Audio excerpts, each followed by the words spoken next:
Welcome, Black Hollywood Live fans. On today's Fit Club, we talk the paleo diet, CBD warnings, cutting calories, and more. Stay tuned.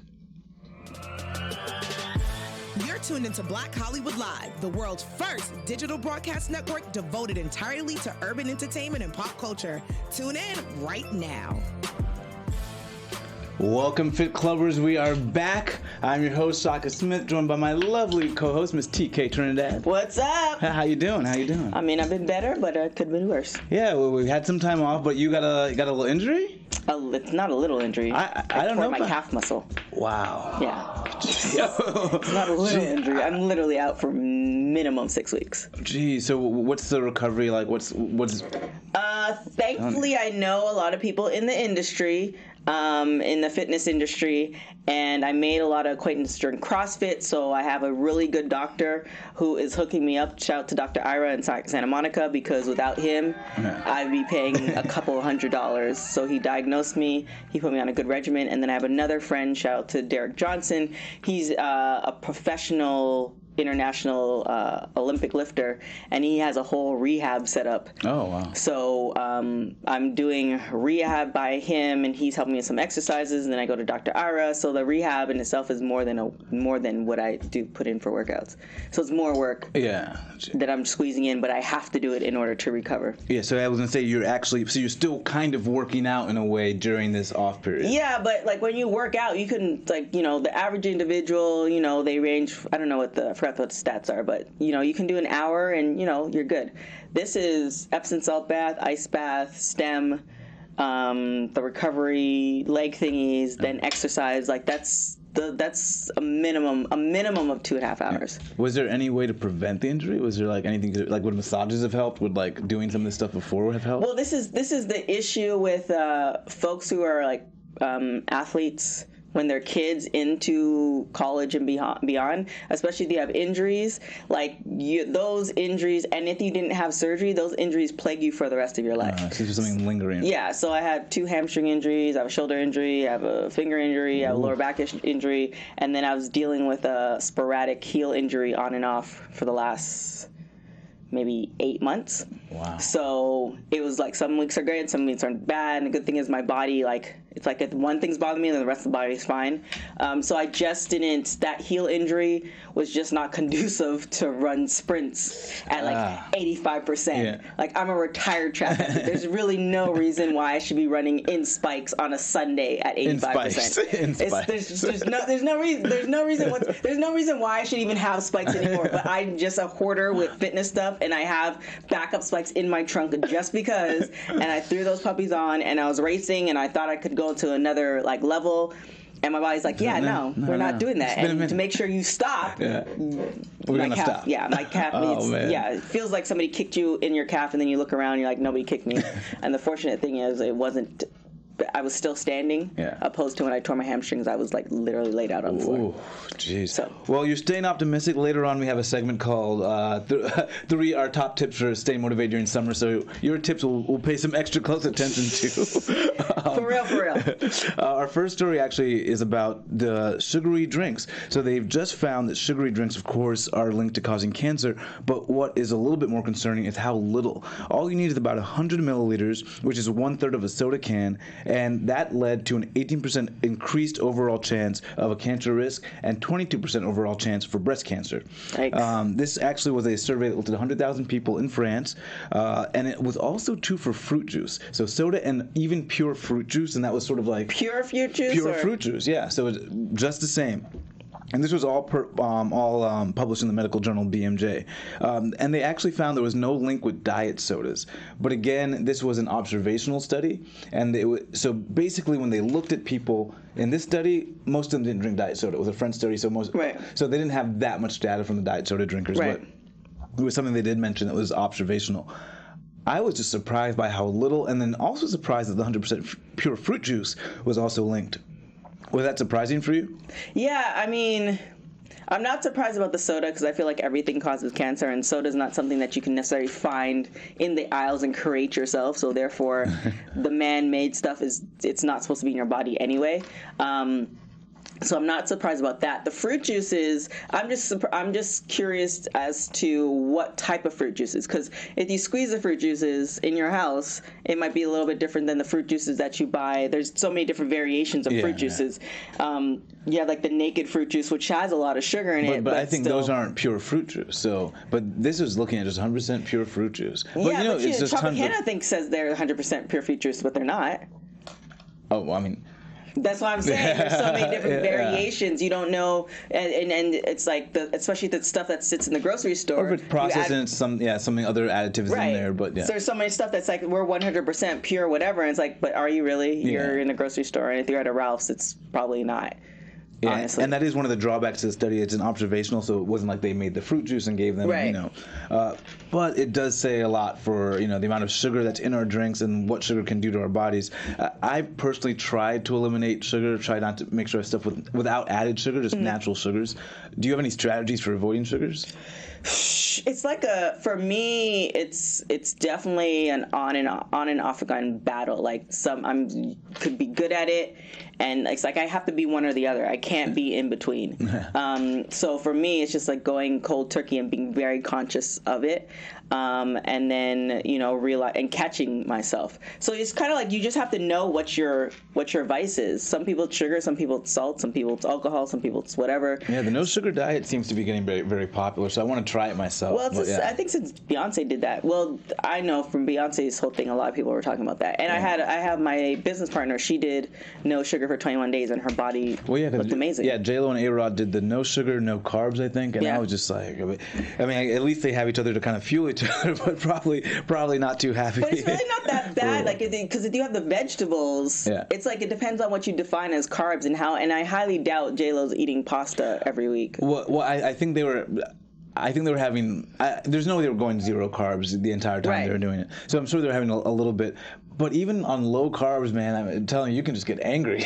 So I guess so. I would love to hear from them if they went through those sort of those kind of pains. But it's also, I wonder too. That's what the study they should do. If you do no carbs, but you do carb substitutes, a la spaghetti squash, a la.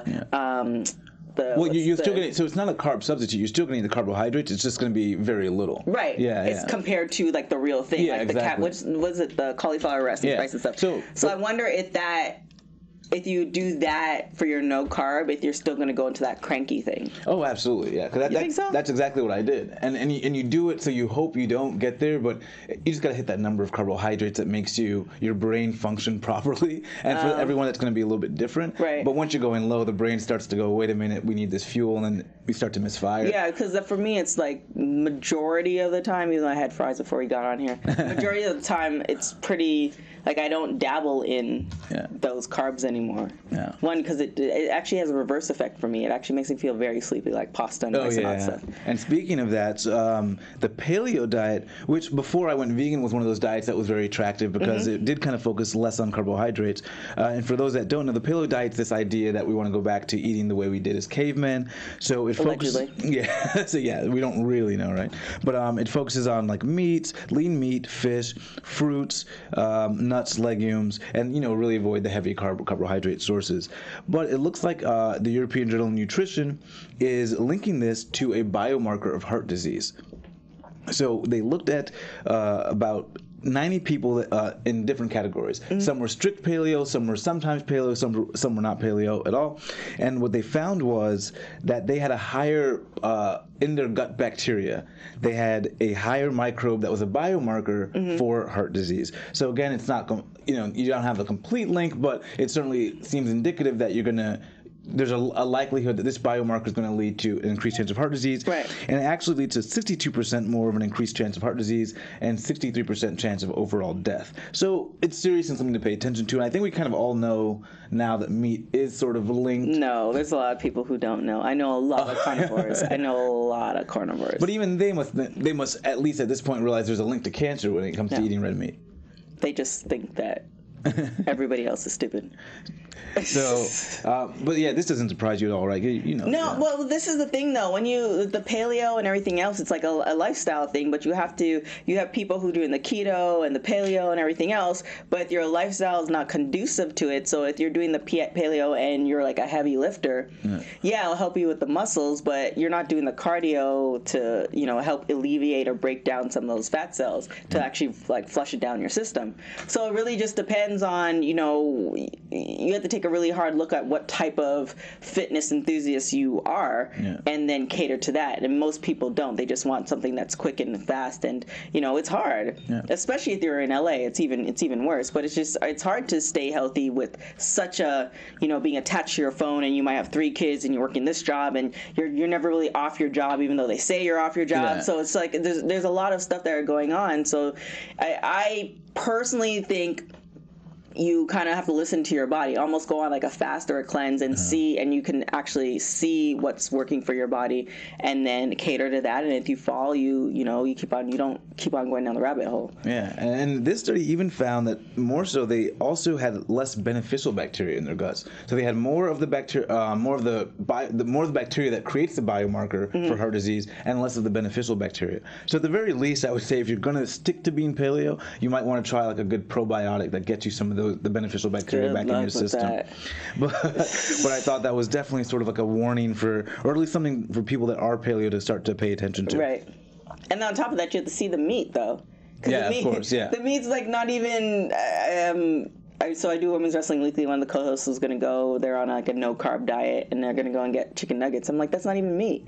Like, the meat's not even meat anymore. Even if you buy meat. So the chicken's not the chicken. Like, the chicken's not supposed to be the size that it is. So it's like what you're trying to aim for, you might be only getting a percentage of it. Yeah, you have to do like your deep dive homework. You got to know where you're getting your chicken from. Yeah. How it's raised, is the way they say it raised, what it really looks like when you see it, So you have to do some deep dive homework. Yeah. But I think at least if you're going to stay in your local community for a while, it's worth the investment to actually do that work, so then long term where you're getting your food from. Yeah, if you're living somewhere like adjacent, like city adjacent, then there's a lot. Well, again, this is more LA. I don't know how it is everywhere else, but I know there's certain places you can get your vegetables from, or there's farms, and you can just drive a little bit of ways and get all that stuff for even not that expensive. And I think a lot of us have that. I think a lot of us don't have the access, and that's an issue. But I think a lot of us do have the access, but don't do the homework to make sure that we're getting the proper foods in our body. It's also laziness. Yeah. Do you really want to drive out it's currently 199 degrees in LA, so do you really want to drive out to the farm? Well, no, I think some people don't even realize it's probably something next door. They don't even want to do a Google search to figure out what they can find. Oh yeah, I know there's chickens on my block. You hear them? Yeah, I hear them. So maybe they are producing eggs, but I don't think they're going to share it with me.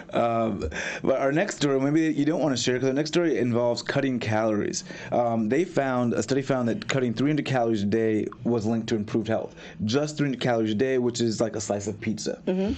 So what they did... Pizza. the wrong attitude.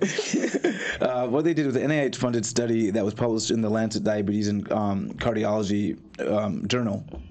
And they looked at 218 people, and they were supposed to cut, the funny part is they were supposed to cut 25% of their calories. So if you're looking at a 2,000 calorie diet, that's about 500 calories a day. However, they only were able to get 12%. But they still got benefits from cutting 12%. And this was over 2 years. They had lower blood pressure, reduced inflammation, improved blood sugar control, and they all lost about 16% of their body weight, which was 10% of their body weight, which averaged to about 16 pounds of fat for everybody. And most of it was fat, is what they said.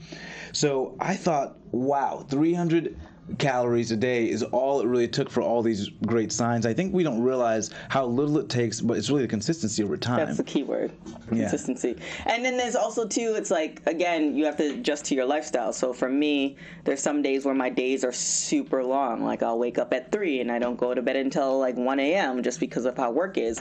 So if I start eating at 8 o'clock, it's going to be easy for me to feel like I'm hungry and eat 4 like meals. Yeah. So what I do is I just, I might snack on something and it's like something super small, like maybe a couple of raisins or something, or a few almonds. And then I have my breakfast literally maybe at like between 11 and 1, and then go throughout the day eating the rest of the other 2 meals or the other 1 meal. It's just adjusting to your day. Because if you start eating, the moment you start eating food, and then if you're up that long, it's on your mind. Yeah, you're going to have 2 dinners easily. And it's a struggle for these people. They actually had trained them. They brought them in. They showed them how to prepare their food. They went through. They had them do check-ins, and they had all this access, but still they couldn't get to the 25%. Yeah. So I thought that was actually like interesting, but also comforting to know that you're gonna fail. You're not gonna get it perfectly right, but even getting close, and not even close. They didn't get to half of the calories, but they still got to a point where they saw marked improvement. Yeah, or even if you get rid of some of your Starbucks drinks, like those ones alone are 500. Yeah. It's crazy. And in the lab, they've shown that limiting these calories has actually extended lives of rats and different other animals in the lab. So they're doing research now to see if we can apply that to humans, but it's looking pretty promising. But it's also depending on what they're eating. Yeah. So you can eat 1,200 calories worth of crap. Oh, yeah. And that brings us to our next story. So they have actually found that a plant-based diet lowers your risk of type 2 diabetes. Something I think that we know, or at least subscribe to here. But, it's always good to have more medical journals to solidify the fact. This is out of the Harvard Chan School of Public Health and published in the journal JAMA Internal Medicine. And they actually did a almost like a canopy study where they looked at all the studies in the area and evaluated all those studies. So they looked at 9 different studies covering 300,000 people, 23,000 of whom had type 2 diabetes. And they found that the predictors of the type 2 diabetes risk was strong with people that had a lower plant-based diet versus people that had a higher plant-based diet. And the group with the highest plant-based diet had a 23% lower risk than those with a lower amount of plant-based diet. And what they found was that you got the benefits immediately went as you increased the amount of the plants in your diet. Right. So I just thought, what a wonderful thing to realize is that as you increase this, you can actually kind of combat some of these effects that we're seeing with blood pressure, stroke, heart disease, cardiovascular disease. I mean, the proof is in the pudding. Like, you eat more vegetables, you get full, then you won't have to eat the other crap. And then if you were to just 1 week go without eating like the fast food, I'm talking about like I don't know, dirty fast food like McDonald's and Burger King and all those places, and you eat stuff that's a little bit healthier, you're gonna see the difference in your body. Yeah. Like most people, because some people I know they're grown adults and they still eat McDonald's. I don't know how they do it. Kudos to them, but the smell of it just makes me nauseous. Yeah, but at least we're seeing some more awareness. Like we were talking about Beyonce and then John Sally, who we had on the show. Oh my gosh! So we're seeing a lot of at least awareness about plant-based lifestyles and what they can do for you. Yeah, but again, you don't have to. You can go to the Ralphs and they have like, it's a money thing because that was always the thing. It's too expensive. Yeah. You can go to Ralph's, and I think we talked about it maybe a couple of weeks ago, where the frozen vegetables is just as good. Yeah. So, and you get that for 10 for 10. Exactly. So I mean, you're good either way. And if you have, sometimes what I do as a treat, I'll do corn and green peas with a little bit of butter. Yeah, see, I think what it is the stigma of going plant-based or the stigma of being vegan. I think it's cool here in LA, but I think in a lot of places, there's an idea that if you're not vegan, you're not like man enough, or somehow you're missing out on all the fun that everyone else is having. Right. So I think that there's this idea of the stigma that we have to overcome, but hopefully studies like this get publicized so people can see, wait, it's your health. It's not just... Well, I mean, and also too, in LA and other places like LA, it's very easy to be vegan or vegetarian here. Yeah. Like they have the options are limitless. Yeah, but I think I just heard Dunkin' Donuts is getting the Beyond Meat sausage now. Dunkin' Donuts, Del Taco, I think, but the Beyond Meat thing, let's not even get into that. But it's one of those things where, you talked about the Paleo diet and how everybody wants to do stuff that's closer to what our ancestors did. Yeah. Like at the end of the day, it's like wherever you're living and what you can grow in that environment, that's what you should be eating, technically. Oh, no. I don't subscribe to that because I want the benefits of the thing in Brazil that I know has got the antioxidants. Right, but some of the stuff are genetically modified. They didn't even exist 500 years ago. But some of it did. And so I want the good stuff that did exist around with all the benefits. But then some of the stuff that didn't exist, that we think existed. Oh, yeah, of course. Cauliflower, for instance. was genetically modified. And you know what? For stuff like that, I'm okay with that too. As long as it's organically grown now, it's good. We choose what we want to choose, and I get it. I totally agree. Like, I'm a fan of pizza and stuff like that. I get it. I'm just saying. Yes, cauliflower is genetically modified. Well, Ryan's in the booth and he's asking me. Yeah. Guys, I'm freaking out about this right now. If you go down the list of stuff that's genetically modified that was created in a machine, you would blow your mind. And Ryan in the booth, I'm gonna need you to confirm that because I went with it because you said it. So I'm like, is it genetically modified? And then also look at all the stuff that used to have seeds and doesn't have seeds now. That's genetically modified. So then if they're genetically modifying it to extract the seeds from it, then are you still getting the nutrients? Well, genetically modified simply means they changed it. They changed it, but does that mean it's necessarily bad or wrong? That's what I just said. Yeah. So for me, that's why I say there's certain things I subscribe to, but there is genetic modification that might create something that's got sort of maybe a byproduct that releases in your body that's not good for you. I don't know. So if I see something like that hasn't been eaten still for many decades or hundreds of years, then I would be a little bit more wary. But for what's out there now, if it's organic, thing too with Brazil, is say if you want some food that's from Brazil, they're picking it at a certain point in time that's not even, so you're not even getting all the nutrients. Oh yeah, I mean, I still want the benefit. Technically a comfort food too. But you know when you have like acai or you have these different antioxidant-rich things that you wouldn't have access to otherwise. That they've told us. Well, I mean, I believe in studies. If I see that the ORAC value in a study is really high, then I'm going to go, okay. And so I like to get stuff from different areas of the world that you just won't have access to. I think that is...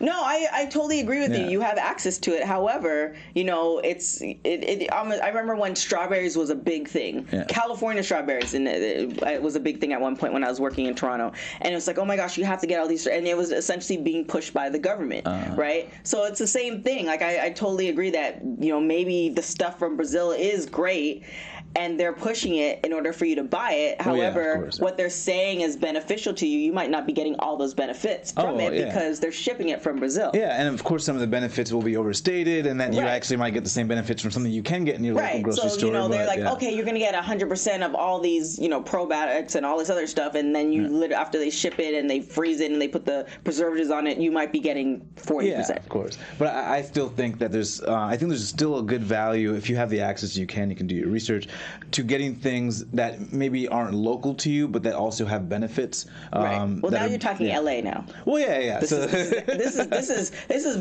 a very LA conversation. Well, LA, I think other places too. Now with Amazon and being able to get anything anywhere in different major cities, it's a major city conversation, is what I would say. Depending on the major cities, I don't think Florida's rocking like how LA is rocking. Yeah, like Miami, of course, Miami, South Beach, New York. I think you have the same access, the same into fitness and health that we have here as well. Oh, maybe. I don't know. When I went to New York, my family looked at me like I was crazy when I asked for vegetarian options, and that was just vegetarian options. Oh, wow. So, just saying.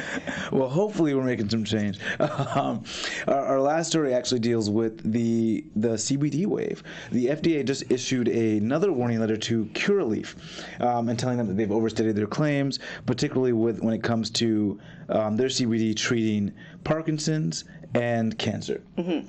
And they also sent a few months ago something to Pot Network, NutriPure, Advanced Spine and Pain, and that's in Florida, Washington, and New Jersey, for overstating their claims regarding cancer and dementia. Mm-hmm. And, you know, this is one of those things I think it's sort of like when we talk about the Juuls and the vaping from back in the day, that's sort of, I think people need to be educated. Yes, this might be something helpful. Yes, there might be a way to address this and that issue, but you need to know that not everything's tested. You got to make sure the product you have is tested, and that even the general claims about CBD all have not been vetted. So you don't want to be relying on them solely for your medical care or health care. There's so many products. Like I have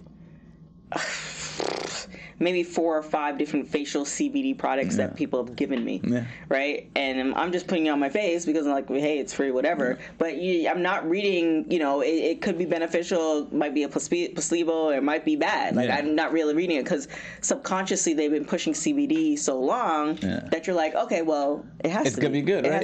It has to be good. But no, it could be bad. But that's just like everything else that has been unleashed into the environment. I honestly just think if you don't overdose on it, like, okay, everything has to be CBD. Yeah. then you should be fine because it should be able to flush out of your system if you're eating healthy and if you're drinking water and all this other stuff. So, I mean... And whenever anything's a craze, I think you got to be a little bit... suspect, because for me, like I think I mentioned before, for me, all the subliminal messages about CBD, so it's great. And then like one or two companies would send something, and I was like, oh, I just took it, without anything. And then all of a sudden, I just want to say the last few months, it just seems like it's been an explosion of companies, and that's made me go, wait, everyone's getting into this. Like they can't all have this wonderful product. So at the very least, I'm questioning, what are your practices and ways you're making it? But now I'm also going further back and going, wait, what are the benefits of CBD, and is it going to benefit me, or can I at least write it off as something that won't harm me if it doesn't help? Right, but you really don't know. Yeah, and so so I'm it's looking. It's just like those vitamins that you get at the store. Like, oh yeah, I'm getting vitamin E, but it's in a capsule. Well, yeah, and now there's studies showing that the vitamins make no difference in terms of like different health expectancies. Yeah. So and I mean, I already, if you've watched the show often enough, my beliefs on supplements is like if you're really not doing anything crazy and out of the norm, maybe I did need a supplement for my calf, but if you're not doing anything crazy, then you shouldn't be dropping $200 on supplements on a regular basis. But you have the I remember we used to take the Flintstone multivitamins all the time, and I used to those were just candy to me. Yeah, of course, right? It could have been poison. You have no idea. Maybe I would have been, maybe that's what 5, 7 that I've always wanted to be, and those, vitamins ruined it for me. But for me, like I'm a big believer in supplements and the use of supplements, but safely and knowing exactly what you're taking, when you're taking, how you're taking it, making sure you're not taking it for too long. Because they can cancel out each other too. Yeah. So that's a whole other thing. So it's all about doing your research. One thing we wanted to do today, we have our top 3 segment, and so summer is actually an interesting time because people actually lose a little bit of motivation in the summer because if the summer body ain't here, you might just want to tap out. Right. So we're gonna go over our top 3 tips for motivation for the summer. What are your top 3 tips for motivation? I don't know if it's motivation per se, but I've always been consistent. I think for me it's just being consistent no matter what. That sounds like a song, but like out of 7 days, there has to be a minimum of 4 to 5 days. Like I might get all 7, I might get 4 or 5 days, but nothing below 4 days. Yeah. So that's one of my things that I have to work out every day, but I'm coming from an athletic background. I know people who work out 3 days a week, and for me, if I'm like, okay, I just need to work out 3 days a week, then a week can pass by. Like it's not. Yeah. I'm like a all or nothing type person. So in the same vein, my first one is similar to that, where it's don't go off your schedule. I think a lot of people have a schedule and they get to that point in summer and they start to go off the schedule. Stick to the schedule. Maybe you let your workout change. Maybe let the way you approach it. Doesn't have to be as long or intense. But still stick to your schedule. So make sure you're getting to the gym. Sometimes, like I've said, I didn't want to go, but I wanted to stick to my schedule. So I went, sat in the sauna for 5 minutes. Okay, I'm good. But I went and I got in the routine. The next day I went back, had a better workout. My coworker or my business partner, she goes. She's not a fitness enthusiast, but she does cardio. She sits in the sauna and she tries to do that almost every day. So and I call it lazy man cardio. If you go and you're on the EFX or you're on the treadmill and you're reading a book or you're watching a show that you would have watched anyway while sitting on the couch, that's far better than sitting on the couch eating ice cream and watching the show.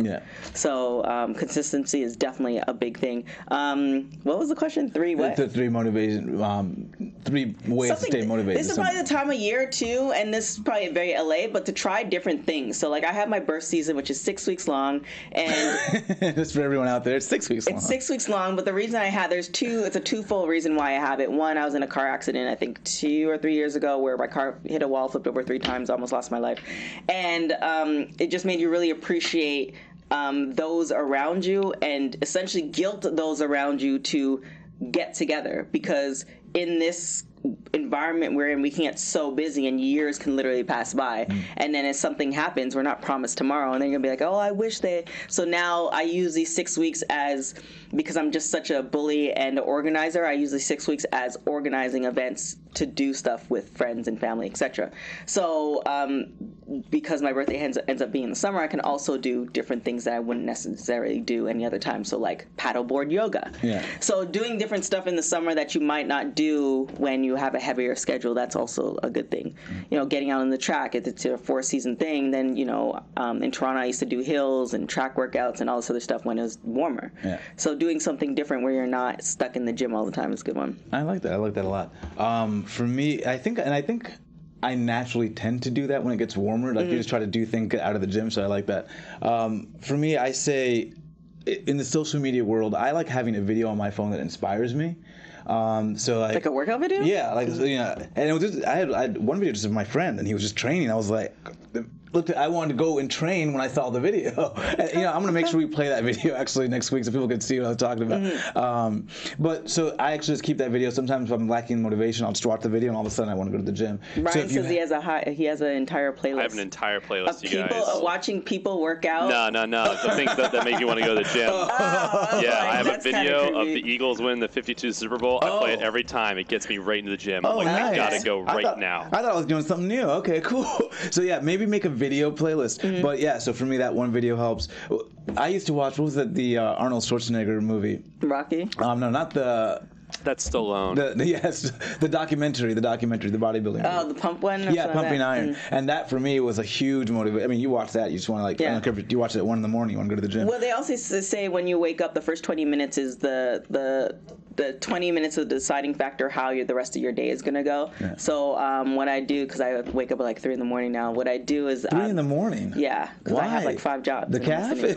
Yeah, I have like 5 jobs. I have to squeeze everything in. But that's when I play like the motivational speakers. Yeah. And I find because you're still trying to wake up, but you know, I'm still coherent enough to drive, but because you're trying to wake up and you don't want to distract yourself necessarily with music, the motivational speaker stuff sets me up for the rest of the day. Nice. So like that's also helpful as well as far as, you know, either doing the workouts or doing motivational speaking stuff, or even looking on Instagram and seeing stuff that you can do, not watching people do stuff that you know you can't do. See, but I would recommend doing that, saving the video, and then watching it later off of Instagram, because you don't want to go to Instagram and go down the rabbit hole. Oh yeah. So once you have that motivation, sitting on the machine scrolling through Instagram, that's no bueno. Yeah. So don't save it on Instagram to go back and watch it on Instagram. Save it elsewhere on your phone, so you don't go to Instagram to watch the motivation. So that's definitely a key thing. And then also, I mean, like I said, this is a good time where people's schedules are a little bit more flex. Yeah. So, you know, doing workouts with friends that you normally don't do. I've literally had rollerblades in my car for the last 6 years. Yeah. Probably rollerbladed maybe 15 times. And I've been wanting to go rollerblade for a minute, but the problem is I don't really know how to rollerblade, so I have a couple of friends who know how to rollerblade. So it's a good excuse to go and do, you know, different things. So that's where you tap into your friends who like to work out, or the friends who just want to hike or walk. Exactly. It's a great time to find an accountability partner, right? And you can spread it out. I think a lot of people go, you know, I want a gym buddy, but they're looking for one person. Right. No, it's like spread that out. You know, especially I in LA. would love to have one person, but the schedule is so tough. So if you have 3 or 4, then you know you can still get your workout in, but it can feel less stressful because you're doing it with a friend. Yeah. So those are our top 3 tips to stay motivated this summer. So what will you be doing now to kind of swimming, a lot of swimming? Yeah, thank God I took swimming lessons and used to be a lifeguard. Yeah, I'm gonna be swimming a lot, but it's healing up really quick. That's why I said thankfully I know people, because the healing process is actually getting better within the last, I think it's been like 3 days, right? Today's Wednesday, the 3 days. It's from the first day to now, I could see a difference. Yeah. But that's because I'm doing a concerted effort. Like I'm doing the Epsom salt bath, I'm doing the ice bath, I'm doing all this other stuff that technically I should be doing once a week. Yeah, like even when you're like when good. I'm just normal. But you know, life happens, and I had stopped doing yoga. I've stopped doing yoga for maybe 3 or 4 months now. Isn't it crazy how we get it together when like things happen and things hit us, but we should have been doing it all along. Well, I mean that's with anything. Yeah. Somebody finds out that they have diabetes and they're going to lose a leg, and they change their diet. Yeah. But you know, sometimes that's just how it rolls. We need to start the Let's Not Wait campaign. So that's why I have a birth season, folks. Just saying. So thank you guys for joining us. If you guys have any motivational videos that you would like us to watch, I would love to feature them here as well. Just leave us your links, whether it's on iTunes or YouTube. But thank you guys for joining us. My name is Shaka Smith. You can find me on Twitter, Instagram, and Snapchat at Shaka Strong. And you can find me on everything at TK Trinidad. We'll see you guys next week. Bye. On behalf of our BHL staff, we would like to thank you for tuning in to Black Hollywood Live, the world's first digital broadcast network devoted entirely to urban entertainment and pop culture. Check out our Black Hollywood Live YouTube page for even more great programming and amazing content, and be sure to subscribe and like our channel when you do. I'm your BHL host, Nakia Monet, and you can find me on all social media at Kiki Boom Boom or at Black Hollywood Live. Black Hollywood Live, Hollywood redefined. The views expressed herein are those of the hosts only and do not necessarily reflect the views of AfterBuzz TV or its owners.